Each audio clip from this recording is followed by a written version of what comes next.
Muito boa tarde, sejam todos bem-vindos à TV Estadão e ao auditório do Estadão aqui na Zona Norte de São Paulo. Estamos começando mais uma da série Entrevistas Estadão com os candidatos à presidência da República. Já participaram no estúdio da TV Estadão os candidatos Eduardo Jorge, do PV, Pastor Everaldo, do PSC e Luciana Genro, do PSOL. Aqui no auditório do Grupo Estado também já participou o candidato do PSDB, Aécio Neves, e hoje é a vez de Marina Silva, candidata à presidência da República pelo PSB. Participam também desta entrevista comigo o diretor da sucursal de Brasília do Jornal Estado de São Paulo, Marcelo de Moraes, à minha direita, à esquerda da candidata Conrado Corsaletti, editor de política do Jornal Estado de São Paulo, e Irani Tereza, chefe de redação da Agência Estado em Brasília, jornalista especializada em economia. Você também participa conosco, você pode enviar a sua pergunta pelas redes sociais, mande a pergunta do Twitter usando a hashtag Entrevistas Estadão, e as pessoas aqui presentes no auditório também podem mandar as suas perguntas por escrito. A nossa produção vai fazer a mediação e tentar, na medida do possível, atender a todos. Sejam todos muito bem-vindos. Teremos 1 hora de conversa com a candidata Marina Silva. Candidata, já foi vereadora, deputada estadual, senadora por 2 mandatos, ministra do Meio Ambiente. Em 2010 foi candidata à presidência da República pelo PV, ficou em 3º lugar com um pouco mais de 19% dos votos. Candidata, seja muito bem-vinda ao auditório aqui do Estadão. Obrigada. Acho que é uma satisfação poder participar do debate. Eu tenho insistido de que é uma oportunidade da gente, de fato, discutir as questões. E desde 2010 que eu faço o apelo para que seja o debate, não o embate. Bom, candidata, vamos começar uma primeira pergunta. A gente acompanhou desde de sexta-feira, quando foi lançado o programa de governo da sua candidatura. A senhora, inclusive, está com uma cópia aqui. Aconteceu toda essa questão em relação às propostas do programa de governo para a comunidade LGBT. A senhora já explicou que houve um erro de editoração, que foram incluídas as propostas que estavam sendo discutidas e não as que foram consensuais. Isso despertou uma série de reações. O escritor Milton Ratum chegou a dizer que a errata foi uma falha moral, ele desistiu de apoiar a sua candidatura, houve baixas no núcleo da sua campanha. A pergunta que a gente faz, candidato, a senhora explicou que houve esse erro. Faltou uma leitura da senhora própria ter lido o programa de governo? A senhora não teve acesso ao programa de governo antes de anunciá-lo publicamente? Uma coisa importante para se levar em conta é o fato de que o nosso programa de governo foi feito com a participação de mais de 6.000 pessoas numa plataforma aberta na internet. Fizemos vários seminários temáticos e vários seminários regionais.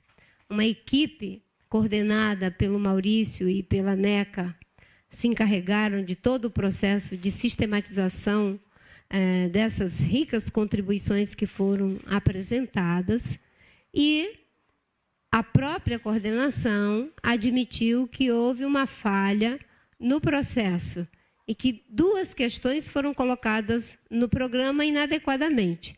Uma delas, na parte de ciência e tecnologia, onde tinha uma frase dizendo que aumentaria a energia nuclear na nossa matriz energética, e a outra foi a contribuição que foi enviada pelo movimento LGBT para o programa, que foi editado na mesma forma, ipsis literis, como foi encaminhada a contribuição. Eu e o Eduardo revisamos o programa, página a página, e o que foi para a editoração, fruto do consenso, do debate, da mediação das diferentes propostas para todos os setores, nesses 2 aspectos não refletiu aquilo que nós havíamos consensado, de sorte que a própria equipe de coordenação do programa é que se encarregou de fazer a separata. O programa foi lido, foi revisado e, como eles mesmos disseram, houve um erro de processo. O próprio movimento LGBT encaminhou uma carta, e que vocês têm conhecimento, dizendo exatamente a mesma coisa que a equipe falou e que eu estou dizendo agora. Boa tarde, candidata. Agora, o que fazer e como garantir que falhas assim não venham a ocorrer no eventual governo seu, um anúncio de uma medida que possa vir, a senhora venha voltar atrás, ou formalmente, ou atribuída a um erro, no Palácio do Planalto? Olha, Tem muitas questões que as pessoas, às vezes, fazem uma certa mitificação. A comparação talvez não seja a mesma para o nível de responsabilidade, mas vocês são jornalistas, editores de jornais. Todos os dias vocês rigorosamente avaliam e avaliam o trabalho de vocês, e de vez em quando aparece alguma coisa que está sendo corrigido. Isso é um pequeno exemplo. E, nesse caso, com certeza, não é a primeira vez que um programa de governo apresenta um erro de processo, e não exatamente no mérito das questões como elas foram trabalhadas e consensadas. Lembra que, em 2010, a presidente Dilma rubricou folha por folha e depois recolheu o programa inteiro, porque havia ali a questão do imposto sobre as grandes fortunas, havia ali também incentivos para ocupações de terra, e me parece que alguma coisa referente ao aborto, e ela disse que não sabia que o que ela tinha assinado folha por folha era um outro documento que não necessariamente o dela. Eu acho que, em relação a algum erro que se possa cometer, o mais importante é que se tenha à disposição para corrigir o erro. Eu não tenho compromisso com coisas erradas. Eu tenho compromisso com as coisas certas. E é em nome das coisas certas que a nossa equipe de coordenação fez a reparação. Nada que possa comprometer o nosso compromisso com a defesa dos direitos que o movimento LGBT apresenta como uma demanda legítima e justa do combate a qualquer forma de discriminação e de assegurar os seus direitos como cidadãos que os têm perante as leis brasileiras sem qualquer forma de discriminação. A falha, então, candidata, foi dos coordenadores, é isso? E a saída do coordenador do seu programa, que fazia essa responsável por essa parte, né, o Luciano Freitas, foi aceita pela senhora sem questionamento? Luciano. O senhor é um dirigente do PSB que atua nessa área. Ah, sim. Que eu não conheço a militância do PSB como eu conheço a militância da rede. Mas o que Maurício, que é do PSB, está dizendo é que já havia uma decisão de que, enfim, estava sendo substituído por um outro coordenador. O movimento LGBT apresenta as suas propostas legitimamente e acredito que as apresenta para todas as candidaturas. E eu até gostaria que vocês fizessem um cotejamento entre as propostas da nossa aliança Unidos pelo Brasil e o que está no programa da presidente Dilma, o que está no programa da Luciana Genro, o que está no programa do Aécio Neves. Nós até fizemos, ou alguém fez uma tabelinha que eu vi que vale a pena vocês darem uma olhada em como os direitos da comunidade LGBT está assegurado no verde, no azul e no vermelho, que representa todos os programas. Para cada um dos temas tem um X. E vocês vão verificar que aonde as questões levantadas pelo movimento estar melhor contemplada do ponto de vista dos seus direitos é exatamente no nosso programa. A presidente avançou ontem numa promessa de descriminalização da homofobia, algo que constava na versão inicial do seu programa e depois foi tirada. Como é que fica a senhora em relação a esse projeto que está em tramitação no Congresso? A nossa decisão de não colocar o projeto tal como havia sido encaminhado pelo movimento é em função de que o projeto que está em tramitação, quando você diz apenas o número do projeto, você tem que tomar um certo cuidado, porque o projeto ele passa por várias fases. O projeto que originariamente foi para o debate, o projeto que está sendo relatado, o projeto que está tramitando em alguma comissão. Então, você tem que se comprometer com o princípio. e o princípio do combate à discriminação e à criminalização de qualquer forma de preconceito, seja para pessoas negras, seja para pessoas índias, seja para pessoas que tenham qualquer que seja a orientação sexual, nós temos que estar de acordo com o princípio. A complexidade desse projeto é que você tem o que é preconceito e o que é discriminação, que não pode ser aceito de forma alguma. Mas você tem que ter o cuidado em relação ao que é convicção e o que é opinião, porque senão você incorre no risco de não separar adequadamente as questões.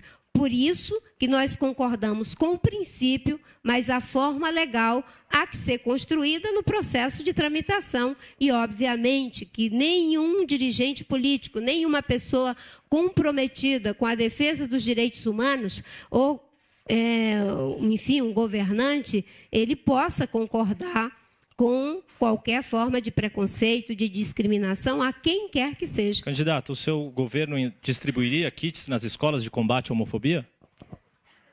O processo de educação, para que a gente acabe com qualquer forma de discriminação, a escola tem um papel importante, tanto em relação aos negros, tanto quanto em relação às pessoas que têm uma orientação sexual, enfim, como é o caso da comunidade LGBT, como é o caso da população indígena, qualquer que seja a pessoa, a escola tem uma função importante em trabalhar com o respeito à diversidade. Nós vivemos em uma realidade em que o respeito ao outro, o princípio da alteridade deve ser exercitado, e isso começa na fase em que a criança está formando a sua subjetividade. Essa subjetividade é importante do ponto de vista dos agentes parentais que formam essa subjetividade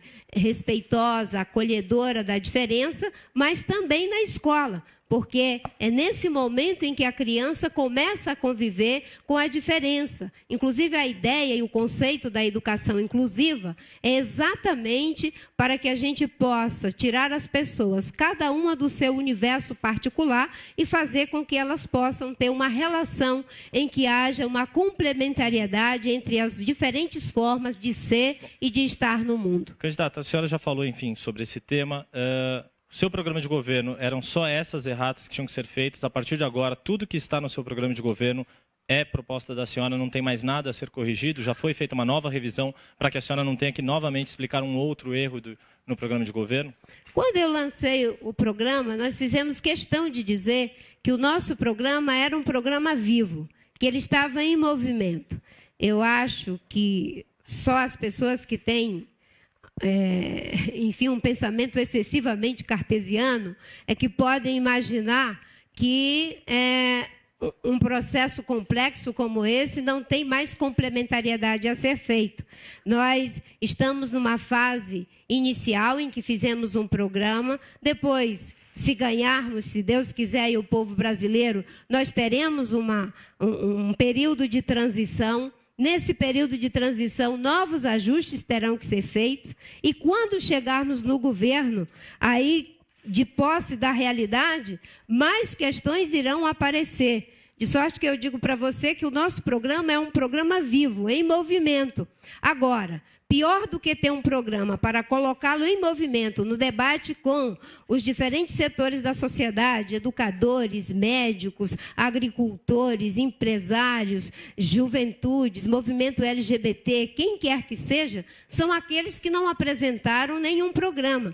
E eu fico muito feliz porque nós apresentamos o nosso programa e, de repente, todo mundo está debatendo o nosso programa. Que bom que a Dilma, o Aécio e os demais que ainda não apresentaram o seu programa, pelo menos estão lendo o nosso, e espero que isso sirva de inspiração para que também apresentem o seu programa antes do final da campanha, porque o risco de não fazê-lo é que eles não dão a oportunidade a vocês de, tendo acesso ao programa, não as versões que vão aparecendo ou sendo vazadas, não é? Mas ao ter o programa que é oficialmente lançado, poderem fazer esse cotejamento que legitimamente a sociedade brasileira está fazendo e a imprensa está fazendo. Candidata, boa tarde.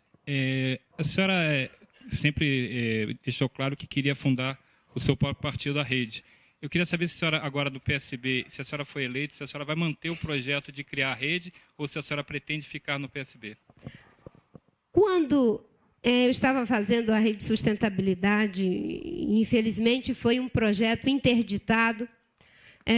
Naquela oportunidade eu fui acolhida pelo Eduardo Campos e pelo PSB.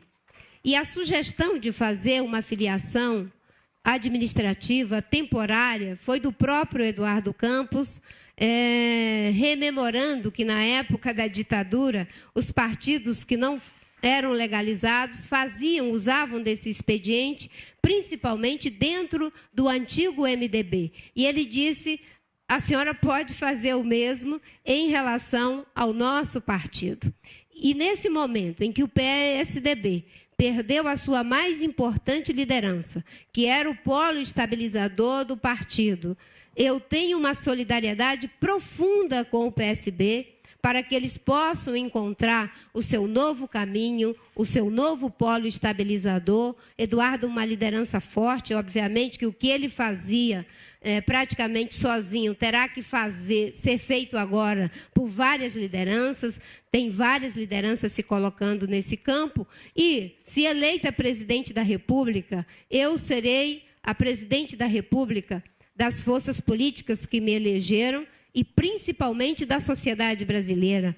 Por isso que eu estou dizendo que terei apenas um mandato para poder fazer as reformas, as mudanças que o Brasil precisa na política econômica, na educação, na saúde, na segurança pública, na infraestrutura. Meu compromisso é que o Brasil possa fazer jus às grandes vantagens comparativas que ele tem, que não estão sendo tratadas adequadamente. É só a gente verificar, Marcelo, o que está acontecendo com o nosso país. Nós, a duras penas, conseguimos a nossa estabilidade econômica, agora nós estamos numa situação de juros altos, crescimento baixo e risco de inflação. Então, meu compromisso é de estar junto com o PSB, com a Rede, os demais partidos, a sociedade brasileira, os homens e mulheres de bem de todos os partidos que queiram fazer com que o Brasil preserve as conquistas, corrija os erros e encare os novos desafios. Candidato, a senhora no seu programa de governo faz uma série de propostas falando em reforma política que dependem do Congresso. Fim da reeleição, estabelecer o mandato de 5 anos, a unificação das eleições, todas as eleições no mesmo momento. E a senhora está sendo apoiada por uma aliança que atualmente tem algumas dezenas de deputados, estamos falando de 30 e poucos deputados. Qual vai ser o seu argumento para convencer o que a senhora chama de políticos do bem? E aí a gente está falando de haja políticos do bem, porque estamos falando de 2/3 aí do Congresso para aprovar uma emenda constitucional. Como que a senhora vai fazer para convencê-los a aprovar essas propostas e não parecer que a senhora está fazendo uma promessa para o eleitor que dificilmente vai ser cumprida? Você tem uma visão bem pessimista do Congresso. É realista, mas a gente está vivendo uma crise de representação, não é isso, candidata? A senhora confia tanto assim no Congresso? Eu tenho dito que pessoas boas, honestas e competentes existem em todos os lugares, em todos os partidos, dentro das empresas, das universidades, dos movimentos sociais, das redações dos jornais, em todos os lugares. Pessoas boas, honestas e competentes nós temos em todos os lugares. Existem aqueles que estão presos às velhas estruturas que não acreditam nisso, porque estão acostumados a que, para conseguir maioria no Congresso, é preciso fazer sempre na base do pragmatismo. Eu lhe dou um pedaço do Estado e você me apoia sazonalmente, esporadicamente, nesse ou naquele projeto. Eu fui ministra do Meio Ambiente, o Marcelo é testemunha disso, porque trabalhou comigo, e nós aprovamos as leis mais difíceis do Ministério do Meio Ambiente. A Lei de Gestão de Florestas Públicas, 300 anos de exploração florestal, não tinha uma lei para regulamentar o uso das florestas. A criação do Serviço Florestal Brasileiro, concessão de florestas públicas, que era um mito. Ninguém nem podia tocar nesse assunto, projeto tramitando há 30 anos no Congresso Nacional.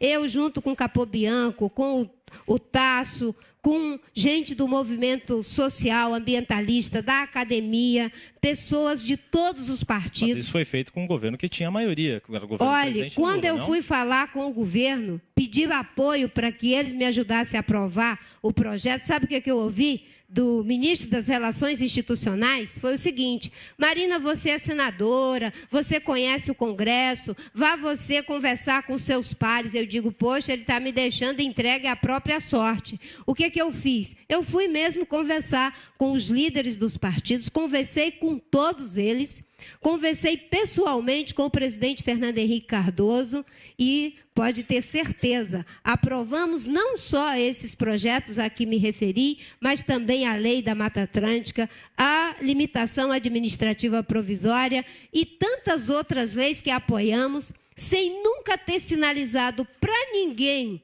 nada que não fosse estritamente republicano, que era o convencimento pelo mérito e a justeza das propostas que apresentamos. Eu acredito, valorizo o Congresso, a capacidade do diálogo. Agora, para isso, não é você terceirizar para alguém. É preciso ter disposição para conversar, para convencer. E eu brinco da seguinte forma: eu não sou otimista nem pessimista, assim como você foi com o Congresso. Eu sou persistente. É na persistência, na justeza das propostas que nós haveremos de conseguir a maioria para, junto com os partidos, tirando do banco de reserva aqueles que estão no banco de reserva, fazermos com que o Brasil tenha uma governabilidade diferente, que é a governabilidade programática, em que as pessoas vão apoiar a partir do programa, do projeto, discutindo no mérito, e não por um alinhamento a priori com o governo, como muita gente espera que seja. O Congresso tem que ser respeitado, tem que discutir, tem que mostrar no mérito que a proposta é boa. Pelo que eu entendi da resposta ao Marcelo, a senhora mantém, então, a determinação e a intenção de criar o REDE. O Partido Rede Sustentabilidade já é uma realidade. Ele só vai se formalizar. Não sou eu que vou criar o REDE. O Partido Rede Sustentabilidade é um movimento que, em menos de 5 meses, coletou 910 mil assinaturas, lamentavelmente por uma ação dos cartórios que anularam as nossas fichas de forma injusta e que não foi reparado pela Justiça Eleitoral, que nós não tivemos o nosso registro.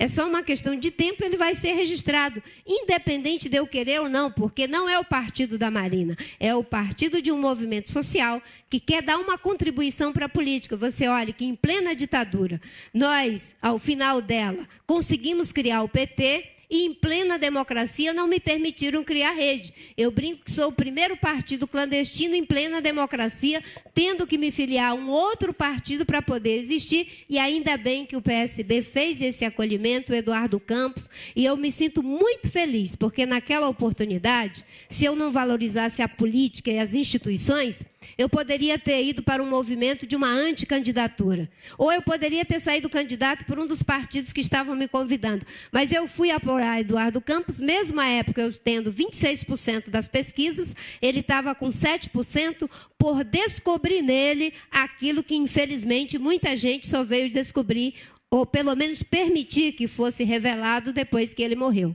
Candidata, a senhora já foi do PT, a senhora já foi do PV para ser candidata à presidência da República, a senhora está no PSB e a senhora está dizendo que vai continuar com o projeto da rede. Como convencer o eleitor de que não se trata aí de um projeto pessoal?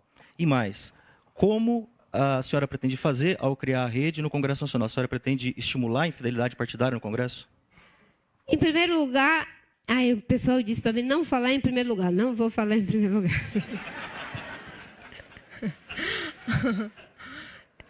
Depois você explica por que isso, professor. Não, é que é um cacuete de professor, né? Você vai para rever em primeiro lugar, enfim. Mas você elencou, eu acho que as pessoas têm uma certa dificuldade de entender o que está acontecendo com a política no Brasil e no mundo. Eu fiquei 30 anos dentro do Partido dos Trabalhadores. Não é um tempo pequeno. E a minha saída do PT foi em função do PT não ter tido a percepção de atualizar as suas bandeiras, de transitar para além da questão social, da defesa da democracia, enfim, as bandeiras históricas do PT, para uma nova visão de desenvolvimento, para assumir a questão da sustentabilidade como sendo o eixo estratégico da grande utopia desse século, que está sendo perseguida no mundo inteiro por todos os países. O PT e a maioria dos partidos tradicionais da esquerda brasileira tem dificuldade em ter essa compreensão. Eu fui para o PV não para ser a sua candidata, eu fui para o PV para que fizéssemos uma atualização do programa, colocando a sustentabilidade não apenas o programa do verde, como era dos verdes tradicionais da Europa, e para fazer uma reforma no partido, que seria exatamente democratizar o partido, tornar o partido mais aberto, um partido em rede. Nós conseguimos atualizar o programa de 2010 foi essa atualização, o convite para a candidatura foi aceito, mas não era o essencial para me filiar, e depois que terminamos com 20 milhões de votos, o PV não aceitou fazer a sua democratização. É um partido que tem cerca de 30 anos que não tem um diretório eleito, todos são nomeados. Seria incoerente falar de democracia em um partido que não elege os seus próprios dirigentes. Por isso que eu saí e fui para o movimento Rede Sustentabilidade. E um projeto puramente de poder ou eleitoral teria sido se eu tivesse ido para um partido como todos esperavam, para ser a candidata. Eu fui apoiar o Eduardo Campos. Agora, ninguém pode me acusar de que uma fatalidade tirou o nosso candidato, que eu era sua vice e que o partido entendeu que eu deveria dar continuidade ao seu legado. Isso é uma fatalidade. A sociedade brasileira entende tanto isso que tem uma solidariedade muito grande com o meu esforço de honrar o legado que Eduardo suscitou. E a solidariedade é tamanha que está me ajudando, porque é algo tão maior do que eu, que não pode ser carregado apenas por uma pessoa. Por isso que eu sinto que há um movimento na sociedade brasileira, porque Eduardo dizia que iríamos renovar a política, dizíamos que a renovação viria pelas mãos da sociedade, e a sociedade assumiu isso como um desafio, de não desistir do Brasil. Candidata, eu queria saber se a senhora foi eleita. O ex-governador Eduardo Campos ele falou uma vez, durante um debate, que a primeira medida que ele tomaria, se fosse eleito presidente, era cortar o número de ministérios. Eu queria saber qual vai ser a sua primeira medida a ser anunciada se a senhora foi eleita presidente. O Eduardo, ele dizia que no primeiro mês do seu governo ele ia mandar a reforma tributária e assumiu o compromisso de buscar a eficiência no serviço público, porque hoje nós temos 39 ministérios. Esses 39 ministérios foram criados para assegurar essa governabilidade que não funciona, que é dar um pedaço do Estado para cada um chamar de seu, em nome de uma governabilidade inteiramente pragmática, sendo generosa com esse tipo de governabilidade. E no debate que nós estamos fazendo no nosso programa de governo, há sim a determinação de fazer a diminuição do número de ministérios. Quantos ministérios haverão de ficar depende da discussão dos critérios que forem estabelecidos. Isso já estava muito claro para nós. A determinação, a orientação continua exatamente para que tenhamos eficiência do gasto público, para que tenhamos capacidade de dar resposta para o cidadão da prestação de serviços de qualidade, que é isso que a sociedade brasileira pediu nas manifestações de junho e que, infelizmente, é isso que o Estado não consegue prover em função do uso político que é feito, muitas vezes, da gestão pública em prejuízo dos recursos públicos e do interesse da sociedade. Candidato, falando em resposta ao cidadão, vou fazer a primeira pergunta do Twitter, eu vou fazer duas já. O Marcos Melo estava fazendo uma pergunta um pouquinho mais extensa do que a do Marcelo, que não ficou tão clara. Ele queria saber as suas 3 primeiras decisões, e aí específicas, para retomar o crescimento do país. E eu vou emendar com uma outra pergunta de uma outra internauta, que é... Espera um pouquinho, deixa eu abrir aqui. Ela perguntava, ela estava querendo saber já de nomes de ministério, especificamente sobre meio ambiente e economia. Quem que vão ser as 2 pessoas responsáveis por essa área? Ela é a Maísa. Em relação ao que fazer para o país voltar a crescer, tem uma decisão que não é minha. Ela é, em primeiro lugar, do cidadão. O cidadão que quiser que o país continue com juros altos, inflação alta, baixo crescimento, é aquele que vai ficar onde está.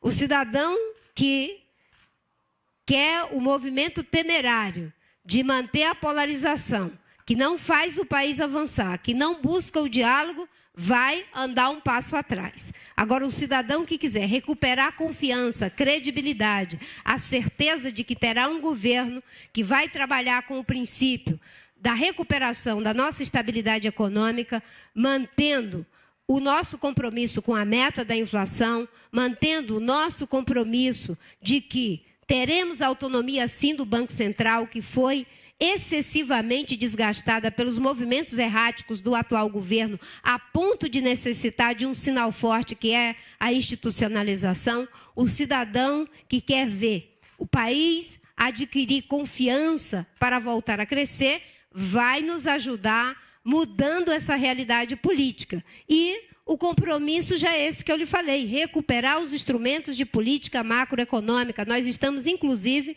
nos comprometendo a criar o Conselho de Responsabilidade Fiscal, para que todas as nossas propostas e compromissos em fazer a educação de tempo integral, melhorar a qualidade dos serviços públicos, com segurança, com passe livre, mobilidade, possa ser feito dentro de um espaço fiscal que não comprometa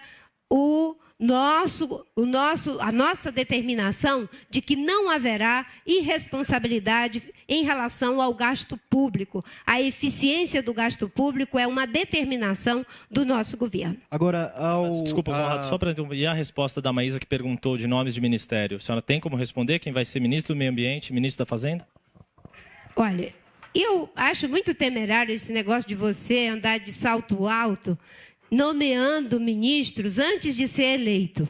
Primeiro você tem que ser nomeado pelo povo presidente da República. Depois você nomeia os ministros. Agora, se você sente uma certa insegurança no que você está fazendo, no que você está dizendo, às vezes precisa fazer esse tipo de movimento, que é para dizer, olha, eu sei que vocês têm uma certa preocupação comigo, mas o ministro vai ser fulano, ele é que está me garantindo. Primeiro você tem que ser garantido pelo cidadão e, obviamente, que você tem que ter uma equipe e que nessa equipe você possa dar segurança para a sociedade que o que foi escolhido não será uma aventura para o país. Nós fizemos, em relação à economia, por exemplo, um seminário com economistas respeitadíssimos do mercado, da academia, do serviço público, enfim, dos diferentes setores. Lamentavelmente, talvez por erro nosso ou por alguma abordagem inadequada dos meios de comunicação, a manchete que saiu no outro dia foi: Eduardo Campos se reúne com militantes do PSB para discutir economia. Não eram militantes do PSB, eram economistas renomados, que têm a fotografia e o nome dessas pessoas. Entre essas pessoas, temos credibilidade e respeito para garantir aos brasileiros que a nossa política econômica não será uma aventura. Em relação ao Ministério do Meio Ambiente, eu serei presidente da República, pode ficar tranquila, não serei eu.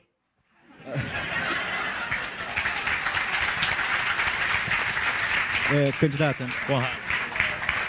a senhora tem uma série de promessas na questão macroeconômica, mas seu programa de governo dá uma autonomia ao Banco Central, além daquela que já há hoje, promete retirar, enfraquecer o papel dos bancos públicos, né, na feitura da da política econômica e outras coisas assim. Ou seja, não é abrir mão de governar, de fazer a política econômica, propor questões assim? Eu acho que abrir mão de fazer política econômica é criar um ambiente de insegurança do tamanho que nós temos hoje, a ponto de termos um dos investimentos mais baixos da história do nosso país. Todos os países que entraram em crise em 2008 já começaram a se recuperar. E o Brasil, que dizia que era apenas uma marola, agora está sendo tragado, com o risco de ser tragado por uma tsunami, exatamente porque não fez o dever de casa. Não é? A autonomia do Banco Central, a autonomia de fato, é uma conquista da sociedade brasileira. Infelizmente, houve uma depreciação tão grande da credibilidade do governo, é só verificar 2 trimestres consecutivos de baixo crescimento, mostrando que já estamos chegando a uma retração. Nós tivemos agora uma pesquisa que foi feita pela CNT Focus, que diz que o Brasil, pela 14ª vez, reduz a sua expectativa de crescimento. Isso sim é criar um problema para a política econômica. Agora você criar instrumentos para passar credibilidade, para que o governo tenha de fato como meta controlar a inflação, para que o país cresça, para que se possa ter os recursos necessários para fazer os investimentos e realizar aquilo que nós nos propomos, porque nós queremos que o país cresça e se desenvolva, é para que a gente possa ter bens e serviços que melhorem a vida das pessoas. Não tem sentido um país como o nosso ter 18% de analfabetos funcionais. Não tem sentido um país como o nosso perder 56 mil vidas por assassinato, a maioria delas pessoas pobres e negras, jovens das nossas periferias. É para isso que precisamos, ter um país economicamente próspero para que seja também socialmente justo. Candidata, e quando a senhora fala da autonomia do Banco Central, como se dará isso no seu governo? E outra coisa, a redução do papel dos bancos públicos que a senhora defende, não há um risco de elevação de juros? Não é a diminuição, é o não uso político dos bancos públicos, como vem sendo feito hoje. O BNDES é um banco importante para o desenvolvimento econômico e social do nosso país, mas nós sabemos que cerca de 500 bilhões foram destinados para empresas que, sem critério, sem transparência, tiveram acesso a esses recursos a juros subsidiados e que isso não passou pelo orçamento, não passou por nenhuma discussão que a sociedade brasileira tenha tido acesso. O que nós queremos é que os bancos públicos, de fato, estejam a serviço do interesse público para financiar, não é, os programas sociais, o desenvolvimento econômico, mas não com o uso político que muitas vezes vem sendo feito em prejuízo do interesse brasileiro. A autonomia do Banco Central, a forma como ela será institucionalizada, nós estamos estudando os diferentes modelos que existem no mundo. E a nossa equipe econômica, a nossa equipe de governo está fazendo esse trabalho.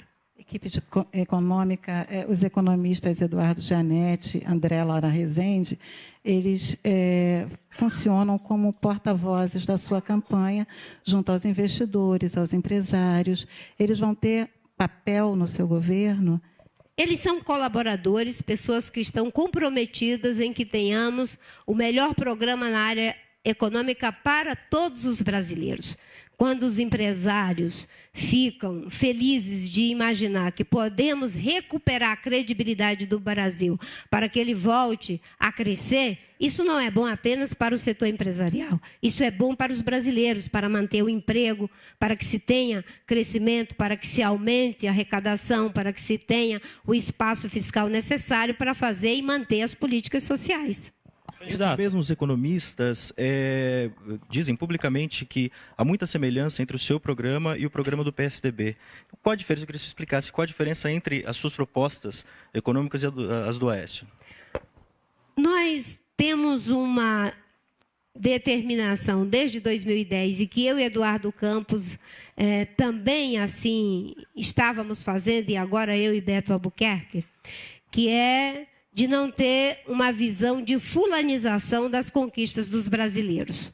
Acho que o Brasil precisa avançar para uma institucionalização cidadã das conquistas dos brasileiros.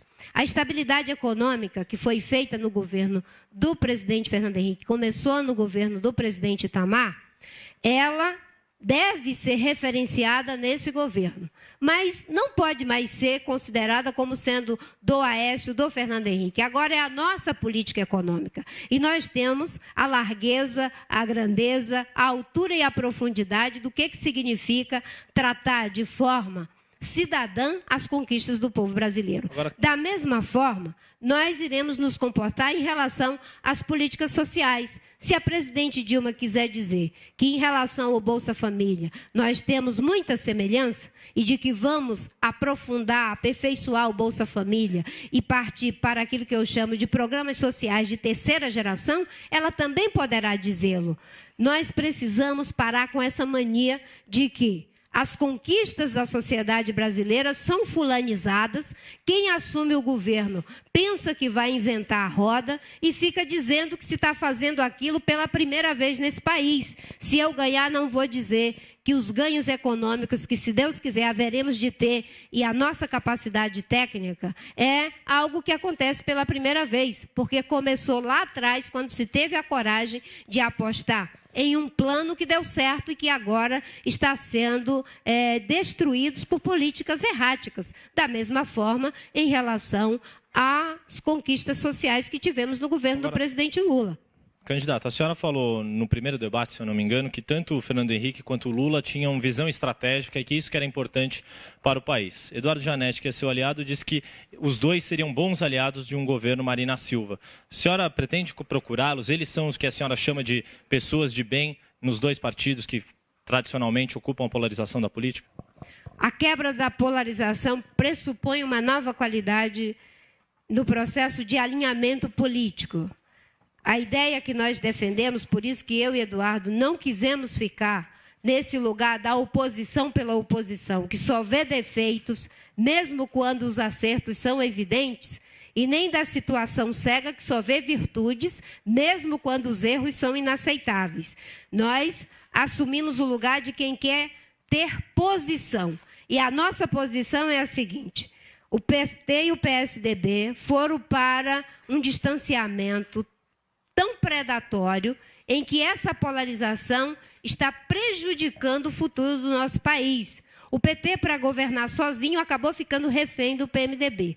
O PSDB, para governar sozinho, ficou refém do PFL. Eu te digo, conversar com Fernando Henrique, conversar com Lula, com certeza é melhor do que ter que conversar com Antônio Carlos Magalhães ou com José Sarney, Collor, Maluf, enfim, Renan Calheiros.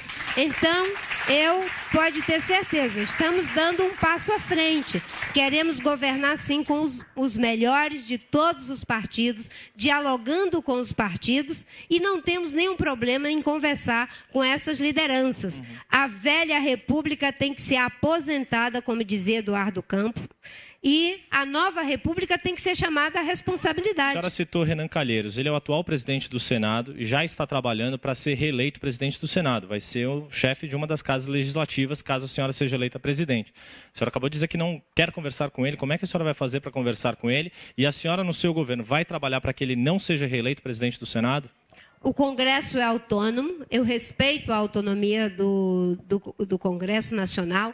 Essa será uma decisão dos parlamentares dentro do Congresso. Eu fui senadora da República e sempre defendi a autonomia do Congresso.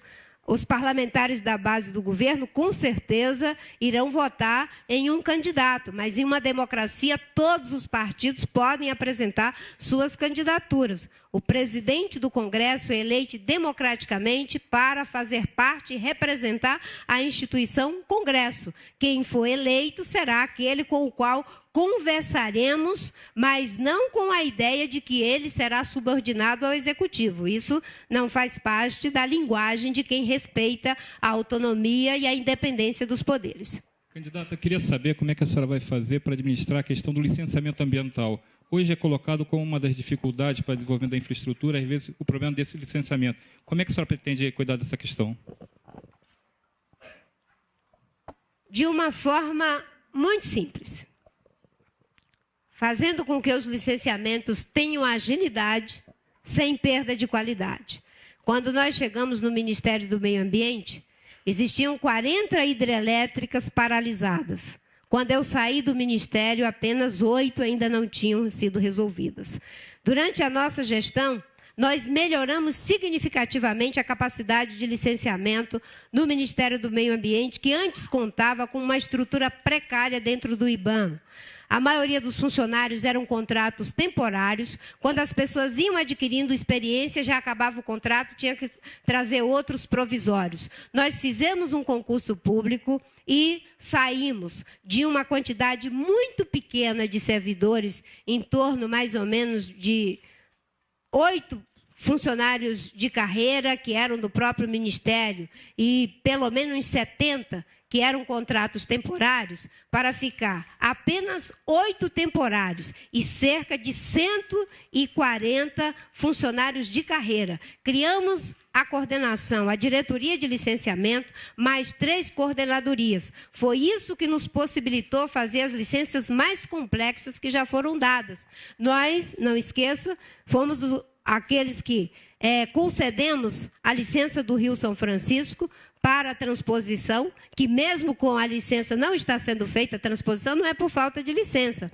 A licença da BR-364, que não foi concluída, não foi por falta de licença. A licença de Santo Antônio em Geral, que foi dada durante a minha gestão, com 42 condicionantes que não foram cumpridas depois que eu saí e criou alguns problemas, e inúmeras licenças que foram dadas pela minha gestão durante o trabalho que fizemos, e que o Basileu, inclusive, foi o presidente do IBAMA. Deixa eu aproveitar a temática ambiental, candidata, para fazer a pergunta aqui do Antônio Aguiar pelo Twitter. Ele usou a hashtag Entrevistas Estadão. Ele fez 2 perguntas, já vou fazer as 2 de uma vez. A senhora se posicionou contra o Código Florestal na época de tramitação no Congresso. Ele pergunta se a senhora for eleita, a senhora vai tentar mexer no Código Florestal, vai tentar propor algum tipo de alteração ao Congresso. E ele também pergunta sobre projetos de hidrelétricas no rio Tapajós e em outros rios da Amazônia. A senhora tem falado que é importante manter a matriz de energia através de usinas hidrelétricas. Como que a senhora vai fazer com outros projetos? E também a questão de Belo Monte, também é uma questão que surge com alguma frequência aqui nos tweets. A questão da matriz energética brasileira, ela é um desafio que precisa ser resolvido. O Brasil, para crescer, precisa de energia. Uma das maiores fontes para a geração de energia é a hidroeletricidade. 63% desse potencial está na Amazônia. E nós não temos nenhuma prevenção, preconceito ideológico de qualquer natureza em relação a hidrelétricas. O que nós procuramos, e isso é o que deve ser feito, é buscar a viabilidade econômica, social e ambiental para os projetos. Qualquer projeto que seja licenciado resolvendo essas questões, não tem nenhum problema em relação a ele. Eu não tenho como falar a priori desse ou daquele projeto, até porque no meu governo uma coisa vai ser diferente. O presidente da República não é aquele que faz tudo e que ainda faz o resto. O presidente da República tem que ter equipe, botar a equipe para trabalhar, fazer com que a equipe funcione, manejar adequadamente as diferentes competências. Nós queremos que a matriz energética continue limpa, continue segura. Vamos combinar hidroeletricidade, energia de biomassa, solar, eólica. Hoje se perde equivalente a 4 Belo Montes pelo não aproveitamento do bagaço da cana-de-açúcar e da palha-de-açúcar. Aliás, não é? Esse é um capítulo à parte, porque também tem a ver com o etanol que foi destruído no atual governo. Térmicas não, candidata? As térmicas, elas hoje têm um papel complementar na nossa matriz energética e funcionam quando os reservatórios estão baixos. Para você ter uma ideia, se a gente já estivesse investindo em energia de biomassa, o megawatt-hora da energia de biomassa é R$200. O megawatt-hora do uso de diesel é de R$1.000 a R$1.700. Veja que economia estaríamos fazendo do ponto de vista ambiental e também do dinheiro público. Só que a gente está agora numa situação limite, né? As térmicas são vistas como uma solução mais segura. Ninguém está propondo que elas sejam desativadas enquanto não se tem Mas construção para de ela. novas, não. Vamos fazer os investimentos necessários para que se tenha o equilíbrio quando os reservatórios estiverem baixos. Mas, com certeza, não é uma prioridade uma única fonte de geração. Um país como o nosso tem que ter uma matriz energética diversificada. Todos os países gostariam de ter o que nós temos. Não sei por que uma aposta em uma única fonte de geração de energia. Isso não é inteligente, isso não é pensamento estratégico. Pelo contrário, acontecer o que está acontecendo agora, que eu acabei de lhe dizer. A falta de investimento no passado faz com que hoje tenhamos que ficar obrigado a pagar R$ 1.000, R$ 1.700, quando poderíamos estar pagando R$ 200 pelo megawatt-hora. Continuando em energia, candidata, qual é exatamente a sua política para a exploração do pré-sal? O pré-sal é uma riqueza que precisa ser explorada com as melhores tecnologias. É uma riqueza que vai ser utilizada, inclusive, para os investimentos em educação. Nós temos os 10% para a educação, e esses 10% já serão utilizados no nosso governo para a escola de tempo integral e a educação integral, antecipando a meta de ter escola de tempo integral em todo o país nos próximos 4 anos. Esses recursos serão utilizados. O pré-sal é fundamental. Agora, o que é fundamental também é investir em novas fontes de geração de energia, para que não se fique dependendo única e exclusivamente de uma fonte fóssil de geração de energia. O mundo inteiro está fazendo isso. Por que que o Brasil não o faria? Nós precisamos fazer os investimentos combinando aonde a bola está e aonde ela vai estar. Nós não podemos acordar amanhã com o mundo inteiro com uma economia de baixo carbono, precificando carbono, elevando o preço dos nossos produtos para poderem ser exportados, e nós com uma matriz energética que não se atualiza às necessidades desse novo tempo. Candidata, mas para investir onde a bola vai estar, é preciso reduzir o investimento onde a bola está agora? Quer dizer, a senhora pretende reduzir o investimento no pré-sal com consequências desses 10% de educação, saúde? Muito pelo contrário. É o uso das riquezas do pré-sal que terão que ser investidas inteligentemente. Quando se investe em educação, por exemplo, você está criando a infraestrutura humana para dar conta desse novo desafio, o desafio do século XXI. Muito pelo contrário, é fazer o que a Noruega está fazendo, é fazer o que muitos países estão fazendo inteligentemente para usar esses recursos para que o país possa ir além de onde está. E quando a senhora defende menos intervenção do Estado, a senhora também está se referindo à política da Petrobras? A Petrobras não pode ser utilizada politicamente, inclusive como instrumento de maquiar as dificuldades que o governo tem em relação aos seus desmandes fiscais. A Petrobras é uma empresa importante, estratégica para o nosso país, que teve problemas graves que estão sendo investigados, devem continuar sendo investigados, punidos os seus culpados, para que a empresa tenha eficiência e capacidade de atuar no mercado e ser a empresa importante que ela é, inclusive para o equilíbrio da nossa economia. A Petrobras não pode ser utilizada politicamente, como vinha sendo usada, em prejuízo das finanças do país e em prejuízo da própria empresa. Isso significa a correção de preços da gasolina, candidata? O que está sendo feito com os preços administrados para controlar a inflação tem um custo muito alto para todos os brasileiros. E eu espero que a presidente Dilma, que está com a responsabilidade de fazer isso, o faça e não transfira em prejuízo dos interesses da nação, não é? Pensando nas próximas eleições. Isso. Quem está no governo tem que assumir as responsabilidades que tem. Ela deveria fazer esse aumento, então, entre a eleição e o fim do ano, é isso? Ainda no Ela mandato tem dela? que fazer a correção dos erros que cometeu, administrando os preços para controlar a inflação de forma artificial. É isso que precisa ser resolvido. E se for transferido para o próximo governo, numa eventual gestão sua, a defasagem no preço da gasolina está, em média, há algum tempo, em torno de 20%. Como vai ser esse reajuste? Por isso que temos que dizer que essa conta já está sendo transferida para a sociedade brasileira.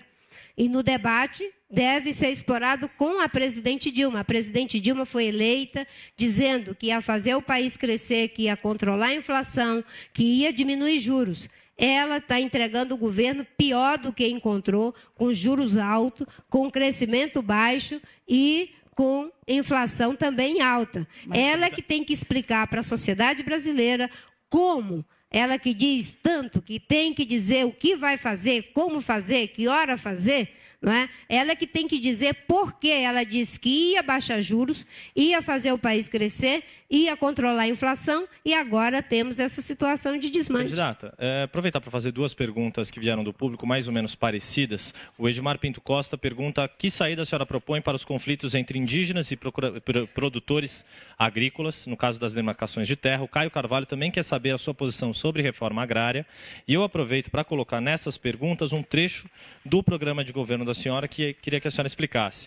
O programa diz: é preciso atualizar os indicadores de produtividade agrícola e acelerar o diagnóstico da função social da propriedade rural nos aspectos produtivo, ambiental e trabalhista, permitindo a rápida desapropriação nos casos previstos em lei ou premiando aqueles que fazem uso correto da terra por meio da criação de um selo da função social. Isso significa elevar os critérios para se considerar uma propriedade agrária produtiva e beneficiar quem é realmente produtivo? A função social da terra está estabelecida na Constituição Federal. Não acredito que tenha nenhum produtor, nenhuma pessoa que, enfim, esteja propondo mudar esses critérios. E o que nós estamos nos dispondo para resolver os conflitos que hoje acontecem em relação às comunidades indígenas, comunidades quilombolas principalmente, é de que o governo também se disponha ao diálogo. Existem dois tipos de conflito. Aqueles que você tem uma terra indígena e que é determinada pelos estudos antropológicos, em que não houve ali uma posse mansa e pacífica por parte dos ocupantes dessa terra, e os casos em que você tem uma terra indígena e uma ocupação mansa e pacífica por agricultores que foram assentados pelo próprio Estado. Essas pessoas não podem ser prejudicadas por um erro cometido pelo Estado, e o Estado tem que encontrar formas de indenizar essas pessoas no caso de qualquer desapropriação. Nós estamos dizendo, em relação a esses conflitos, que a disposição para o diálogo e não a guerra que muitas vezes é estimulada entre agricultores e as comunidades indígenas, até porque um país com 8 milhões de quilômetros, conversado com os agricultores, tantos grandes, pequenos e médios, e sinto uma disposição enorme para o diálogo, de entender o problema dos indígenas, de entender o problema dos agricultores, consegue mediar muito mais os conflitos. Vez mais os agricultores querem resolver o problema da responsabilidade social, da responsabilidade ambiental, e eu sinto que ao meio ambiente, que o agronegócio é sempre em oposição aos indígenas e aos quilombolas. Isso é uma posição enorme. Precisa dos incentivos do governo, precisa do apoio do governo, e o Código Florestal, pequena parte, já está fazendo o dever de casa e tem uma grande quantidade de pessoas que se dispõem a fazê-lo também. Em relação ao Código Florestal, o que nós vamos fazer é implementar o Código Florestal. Não foi a lei que eu queria, mas foi a lei que foi aprovada, e ela será implementada. Nós vamos dar apoio para fazer recuperação da reserva legal, para fazer recuperação das áreas de preservação permanente, criar emprego, criar renda, inclusive com esse tipo de atividades, pagar por serviços ambientais, criar formas inovadoras de produção na propriedade, como já tem meios disponibilizados pela Embrapa, como é o caso da agricultura pecuária e tantas outras modalidades. Candidata, a gente está chegando para o fim do tempo. Uma pergunta para o Marcelo, uma para o Conrado, e a gente encerra aqui a nossa entrevista. Candidato, queria aproveitar esse tema. A senhora pretende aumentar a quantidade de reservas indígenas e de parques no Brasil, que a senhora foi eleita? As reservas indígenas, elas não são criadas aleatoriamente.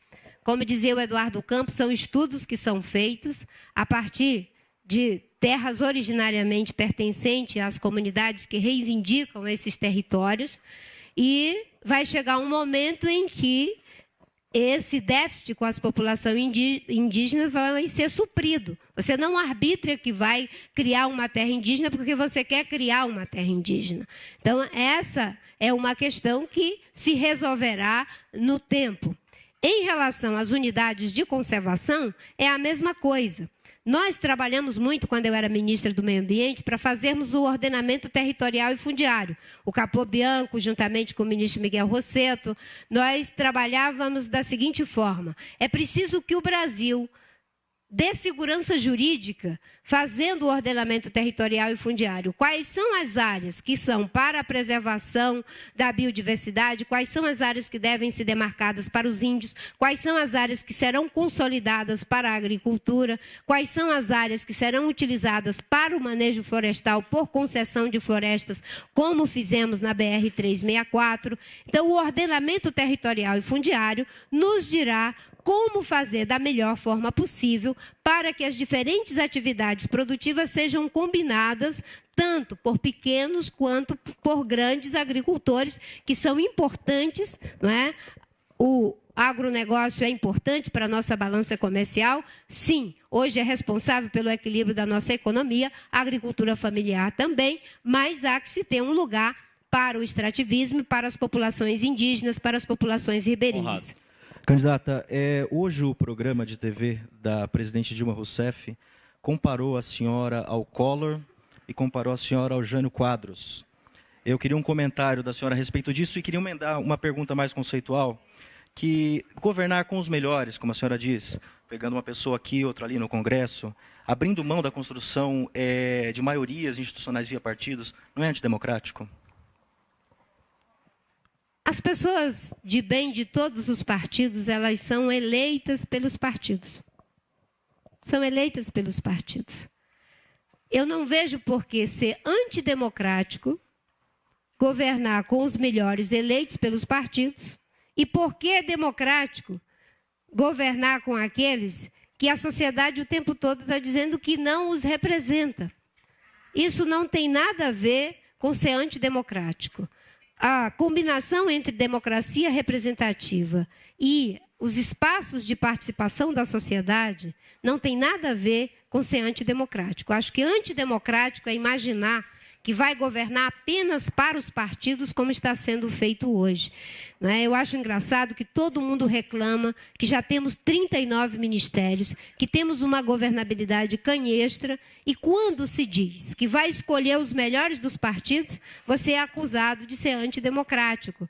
Eu não vejo por que ser antidemocrático achar que vai governar com o apoio de Pedro Simão, um homem que foi a resistência democrática desse país. Eu não vejo por que ser antidemocrático dizer que daremos preferência a pessoas do quilate de Cristóvão Buarque. Não vejo por que ser antidemocrático dizer que não vai prescindir do apoio de pessoas como Suplicy, que é do PT, ou até mesmo tendo uma posição diferente do ponto de vista político, se for eleito o Serra, eu imagino que ele não se furtará a dar sustentação para propostas corretas e legítimas de um governo que se dispõe ao diálogo. Eu não vejo que isso seja antidemocrático. Quanto à comparação feita pela presidente. Para a gente encerrar, e essa comparação da sua candidatura com Jânio Quadros e Fernando Collor, dois presidentes que não terminaram o mandato.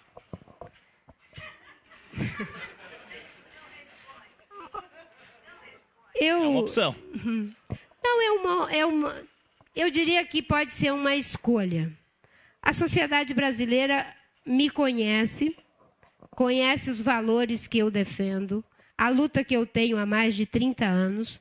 Eu comecei como vereadora, comecei como deputada, senadora por 16 anos, ministra do Meio Ambiente. Imagine se eu dissesse que uma pessoa que nunca foi eleita nem vereadora, ser eleita presidente do Brasil, aí sim poderia parecer colo de mel.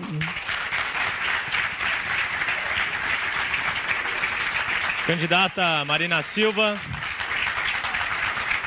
eu agradeço a participação da senhora, muito obrigado por participar da série Entrevistas Estadão, agradeço Marcelo de Moraes, Conrado Corsaletti, Irene Tereza, quem nos acompanhou aqui no auditório e também pela internet.